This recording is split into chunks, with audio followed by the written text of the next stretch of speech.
নমস্কার। আজকে আমাদের আলোচনার বিষয়বস্তু হলো যে বিশেষ কোন কোন লক্ষণ দেখে আপনি বুঝবেন যে ঈশ্বর আপনাকে প্রচুর শক্তিশালী মানুষ বানিয়েছে। কি করে বুঝবেন? প্রথম ১ নম্বর পয়েন্ট, আপনি না বলতে শিখেছেন। সম্পর্ক টিকিয়ে রাখার জন্যে মানুষ কি না করে, নিজের আত্মীয় পরিজনদের সাথে, বন্ধুদের সাথে,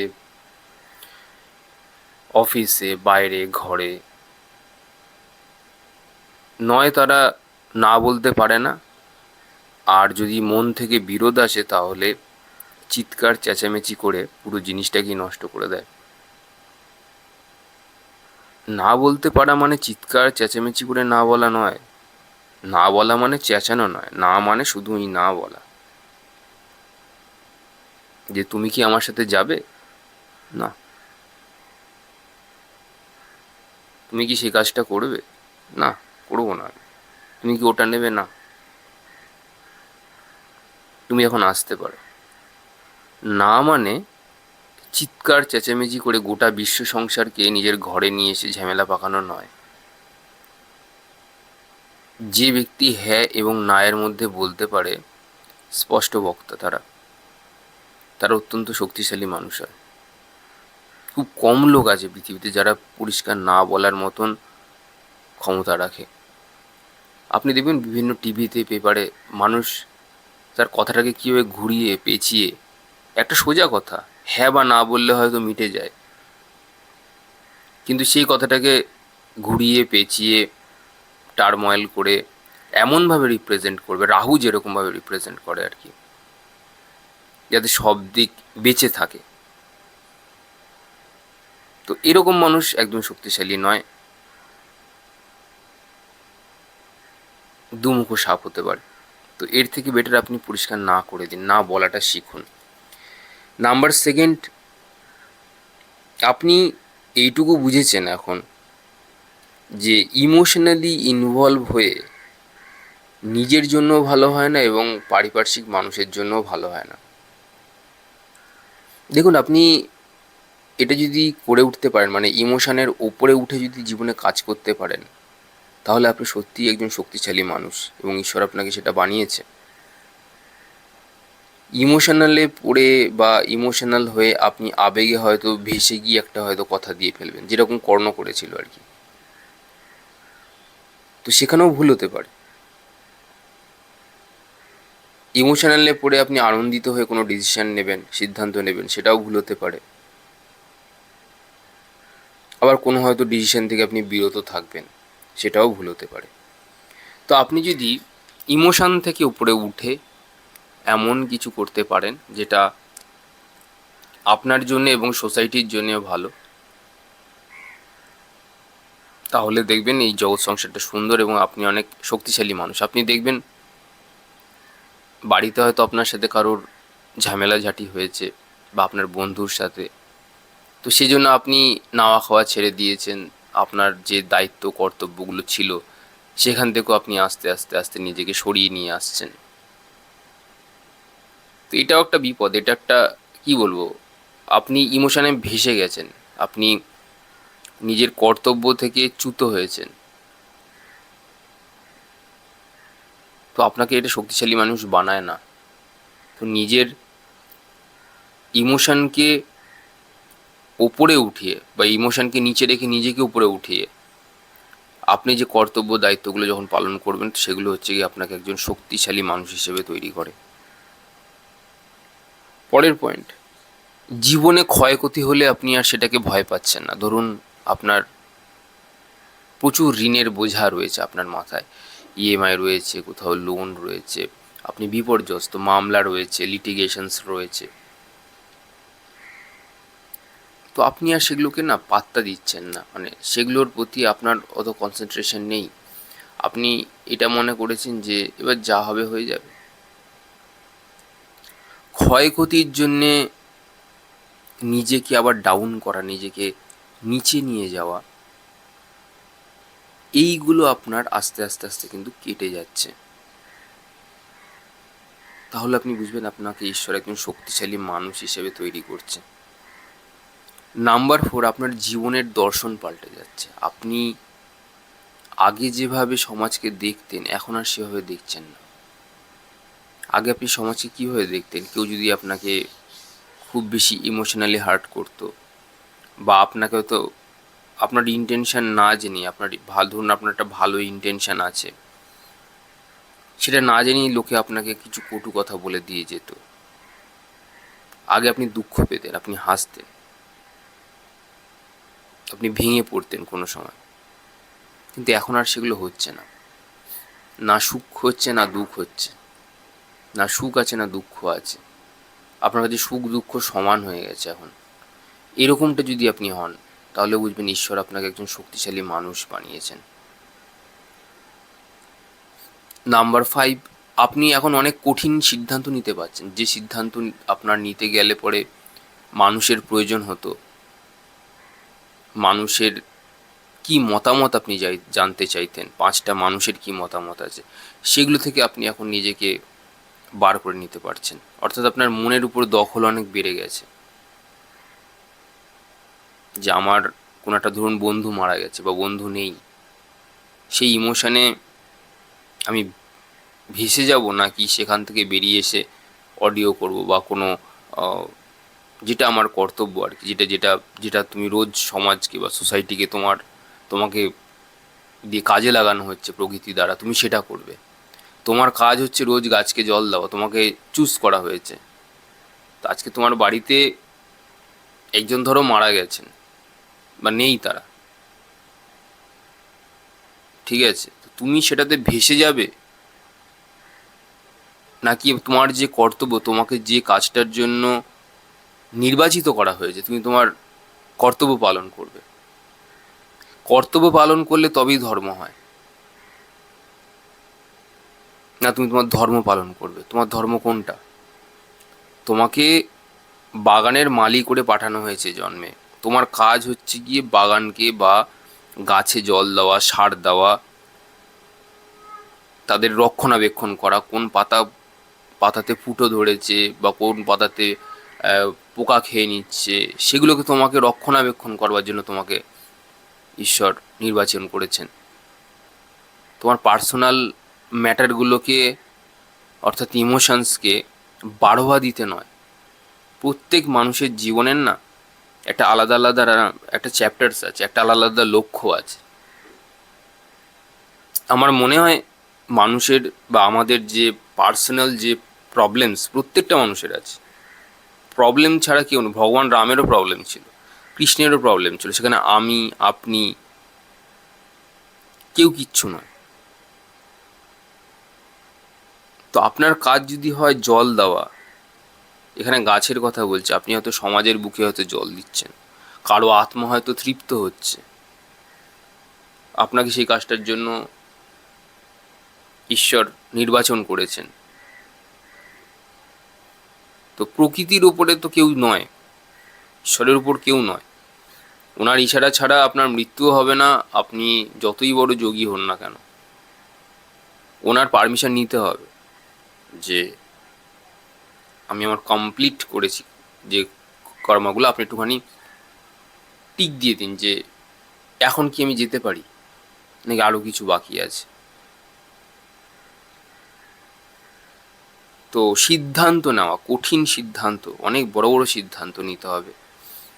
আপনি এরকম অনেক মানুষকে দেখবেন, এই যে মহেন্দ্র সিং ধোনির কথাই বলছি, তার যখন বাচ্চা হচ্ছিল তখন সে কিন্তু দেশের জন্য এসে কিন্তু খেলছিল সেই সময়।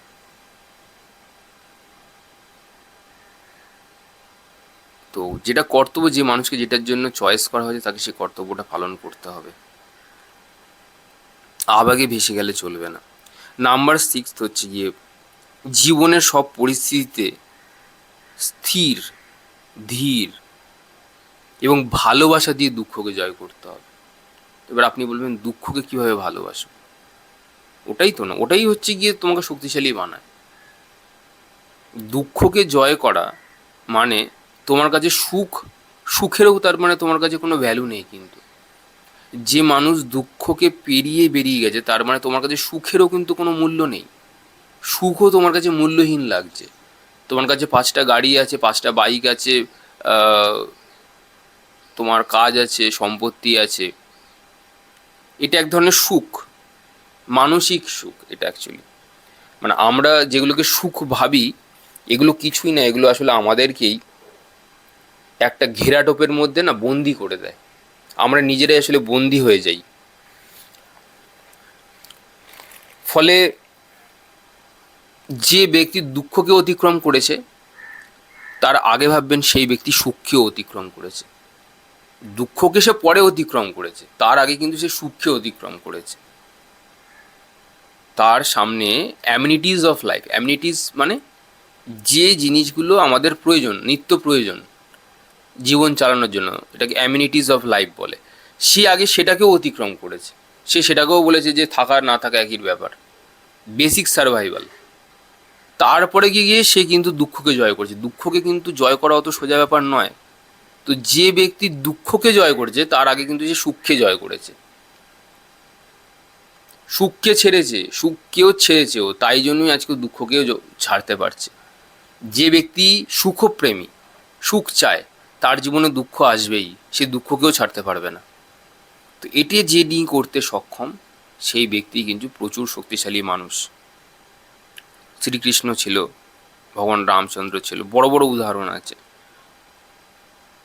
স্বামী বিবেকানন্দ ছিল, কালী ঠাকুরের কাছে গিয়ে যখন মাকে বলতে গেছিল যে একটা চাকরির জন্য, তার চাকরি ছিল না, জানেন আপনারা হয়তো, তার তো গিয়ে সে সব ভুলে গেছে, তাকে দেখেই সব ভুলে গেছে। ভুলে যাওয়ারই কথা, যে ঈশ্বরকে দেখেছে, তার কাছে চাকরি পাওয়া, বিয়ে করা, গার্লফ্রেন্ড বানানো, জগৎ সংসারের কি কাজ করবে? ঈশ্বরকে যে পেয়ে গেছে, সে মার্জ হয়ে গেছে তার সাথে। আপনারা রামানা মহারিষির কথা যদি কোনো সময় আমি বলি, তো আপনারা বুঝবেন। যাই হোক, নাম্বার 7 হচ্ছে গিয়ে শ্বাসের প্রতি গতি অনেক কম। যে ব্যক্তির শ্বাস যত বেশি কম পড়ে, আসলে আমি প্রত্যেকটা অডিওতেই বলি শ্বাসের কথা। কেন? আপনি না একদিন শুধুমাত্র শ্বাসের গতিবিধিকে দেখুন, একদিন, আমি প্রত্যেক দিন বলছি না, জাস্ট একদিন আপনি বুঝবেন, জাস্ট অবজার্ভ করবেন, মানে কনসেন্ট্রেট করতে বলছি না, জাস্ট অবজার্ভ, বি অ্যাওয়্যার।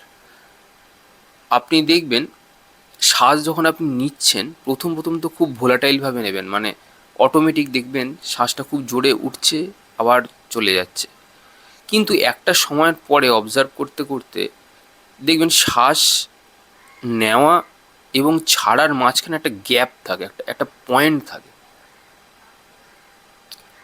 এই শ্বাসকে অবজার্ভ করতে করতে একসময় শ্বাসকেও ছেড়ে দিতে হয়, এবং শুধু ওই যে হলোনেস, ওই যে ফাঁকা অংশটা, যেটার পয়েন্টটার কথা আমি বলতে চাইছি, জানি না কতটা ঠিক বোঝাতে পারছি বলে, সেইখানে যদি আপনি স্থিত হতে পারেন, সেই পয়েন্টটার প্রতি, যেখানে শ্বাসও চলছে না, কুম্ভকের কথা কিন্তু আমি বলছি না, শ্বাস ছাড়া এবং নেওয়ার মাঝখানে একটা পয়েন্ট আছে, ওটা কুম্ভকের থেকেও বেশি সাটেল। ওইখানের টাইমের পরিধি যে ব্যক্তি যত বেশি, সেই ব্যক্তি তত বেশি ইউথফুল, সে ব্যক্তি তত বেশি শক্তিশালী, সেই ব্যক্তি তত বেশি ধীর স্থির, সমস্ত পরিস্থিতিকে ইয়ার্কি, ঠাট্টা, তামাশা, সিরিয়াসলি না নেওয়া, এগুলো তার জন্মগত অধিকার বলতে পারে। ম্যানিফেস্টেশন, ল অফ অ্যাট্রাকশন, সব এই ব্যক্তির জন্য কাজ করবে। এটার জন্য ডিটেল যদি কোনো সময় পারি, তো শ্বাস নিয়ে একদিন আমরা কথা বলবো। আসলে এগুলো কেউ শুনতে চায় না ইউটিউবে, এগুলো নিয়ে না বোঝার মানুষও কম আছে, সুতরাং বলা বৃথা। তো যাই হোক, শ্বাসের গতি যে ব্যক্তির কম, তো সেই ব্যক্তি যথেষ্ট শক্তিশালী অবশ্যই। নাম্বার 8, মানুষ যদি কোনো সময় তাকে খারাপও বলে, যে তুমি ভালো নয়, তোমার যোগ্যতা নেই, এই ব্যক্তির আর খারাপ লাগছে না, আপনার আর খারাপ লাগছে না, আপনি বুঝবেন আপনি অনেক শক্তিশালী মানুষ হয়েছেন। লোকে খারাপ বলছে, সে অ্যাকসেপ্ট করে নিচ্ছে, তার মানে সেই ব্যক্তি কিন্তু দরিদ্র আত্মা নয়। আর যাই হোক, যে আত্মাই হোক, অ্যাটলিস্ট ও দরিদ্র আত্মা নয়, মানে কোনো কিছুকে হজম করতে পারছে না, যে ব্যক্তি হজম করতে পারে সেই ব্যক্তি ধনী আত্মা। তার মানে তার ভেতরের যে গহ্বর আছে, ইমোশনের যে গহ্বর আছে, সেটা কতটা গভীর হলে সে মানুষ সব কিছুকে হজম করে নিচ্ছে, গিলে ফেলছে, আবার কষ্টও পাচ্ছে না। কিন্তু এরকম আছে অনেকে গিলে ফেললে এবারে কষ্ট পায়, মানে বমি পায়, মানে একদম তার মুখের কাছে গলার কাছে দলা পাকিয়ে আসে, তাও হচ্ছে না, সেটাও হচ্ছে না। আপনি ভাবতে পারছেন, সেটাও হচ্ছে না। ব্যাস ওপর ওপর থেকে হলো 30 মিনিট, যে ঠিক আছে আমার আমার কথা শোনেনি বা আমাকে বুঝতে ভুল করেছে, কিছু একটা হয়েছে, ব্যাস শেষ, রাত গেই বাদ গেই। একদম ফ্রি হয়ে যাচ্ছে যে ব্যক্তি, মানে কেতুকে নিউট্রালাইজ করে ফেলছে 30 মিনিটের মধ্যেই, এই ব্যক্তি অনেক শক্তিশালী। নাম্বার 10, যে ব্যক্তি সমাজের তাপকেও হজম করে। সমাজের তাপ, সমাজের যে গরল, সমাজের যে বিষ, সেগুলোকেও নীলকণ্ঠের মতো যে ব্যক্তি হজম করতে পারে, সেই ব্যক্তিও ধন্য এবং সবচেয়ে শক্তিশালী মানুষ ঈশ্বর তাকে বানিয়েছে। নাম্বার 11, যে ব্যক্তি এক আসনে বহুক্ষণ বসতে পারে, বহুক্ষণ, সে ব্যক্তিও কিন্তু সিদ্ধ ব্যক্তি এবং সমাজ তাকে, মানে ঈশ্বরের কৃপায় সেই ব্যক্তি কিন্তু যথেষ্ট শক্তিশালী। পরের পয়েন্ট, যে ব্যক্তি নিজের পার্সোনাল মতামতের ওপরে গিয়ে সব ডিসিশন নেয়, মানে নিজের পার্সোনাল মতামত নয়, এমন একটা মতামত যেটা সমাজের ক্ষেত্রে ভালো। মানে আমি ধরুন এমন একটা কাজ করছি, বা কেউ এমন একটা XYZ, কেউ এমন একটা কাজ করছে যিনি, যার সেই কাজটার এফেক্ট সমাজের মানুষকে ব্যতিব্যস্ত করছে না, বা সমাজের ভালো করছে, বা সমাজের কিছু না কিছু 1% হলেও কিছু ভ্যালু অ্যাড করছে, সেই ব্যক্তি অনেক বেশি শক্তিশালী মানুষ এবং ঈশ্বর তাকে হয়তো সেভাবে সেই কাজটার জন্যই হয়তো তৈরি করেছে। নাম্বার 13, যে ব্যক্তি একা থাকতে পারে। অবশ্যই এখনকার দিনে খুব বিরল, যে ব্যক্তি একা থাকতে পারে একটা ঘরের মধ্যে, একটা রুমের মধ্যে, তো সেই ব্যক্তি বিরল, এই ব্যক্তি যথেষ্ট শক্তিশালী। নাম্বার 14, যে ব্যক্তি তার মৃত্যু হবে জেনেও, ধরুন 2 দিন পরে তার মৃত্যু হবে, আসলে না, আপনি যদি একটু কনসিয়াস থাকেন সারাটা জীবন, আপনি না বুঝতে পারবেন, 4-5 মাস আগেই আপনি বুঝতে পারবেন যে আপনার মৃত্যু এবার আসন্ন। আর সাধারণ হিউম্যান বিংয়ের কথা বলছি, মানে ধ্যান সাধনার কথা বলছি না, নর্মাল হিউম্যান বিং, কিন্তু সাধারণত সেই জীবনে তার মধ্যে একটু অ্যাওয়ারনেস রয়েছে, সামান্য 5-6% হলেও হবে। তো এই ব্যক্তি কিন্তু মৃত্যু জেনেও কিন্তু চিয়ারফুল থাকে সবসময়। সে জানে আমার কত বছর বয়সে মৃত্যু হবে, কোন সময়ে হবে, এসব জেনেও চিয়ারফুল, এইসব জেনেও সে খুব শান্ত, সে খুব জলি, খুব ডেলিগেন্ট, বিশেষ মানে কি বলবো, খুব আনন্দিত। নাম্বার 15, হই হট্টগোল থেকে বিরত থাকা। যে ব্যক্তি হই হট্টগোল থেকে বিরত থাকে, সে সত্যিকারের অ্যাকচুয়ালি শক্তিশালী মানুষ। এই পয়েন্টগুলো আপাতত আমার মনে হলো সাধারণ মানুষের ক্ষেত্রে যদি আপনাদের ম্যাক্সিমামটাই মিলে যায়, অ্যাটলিস্ট 8 পয়েন্ট, 7 to 8 পয়েন্টস, তাহলে আপনারা সত্যিকারেরই শক্তিশালী মানুষ হতে পেরেছেন। অনেকে পারেন না, অনেক কঠিন কঠিন পয়েন্ট বলেছি, তাও যদি পারেন তো ওয়েল অ্যান্ড গুড। তো আজকে এত অবধিই থাক। যারা অ্যাস্ট্রোলজিক্যাল কনসালটেশন বা গাইডেন্স নিতে চান, তারা চ্যানেলে দেওয়ার নাম্বারে যোগাযোগ করতে পারেন।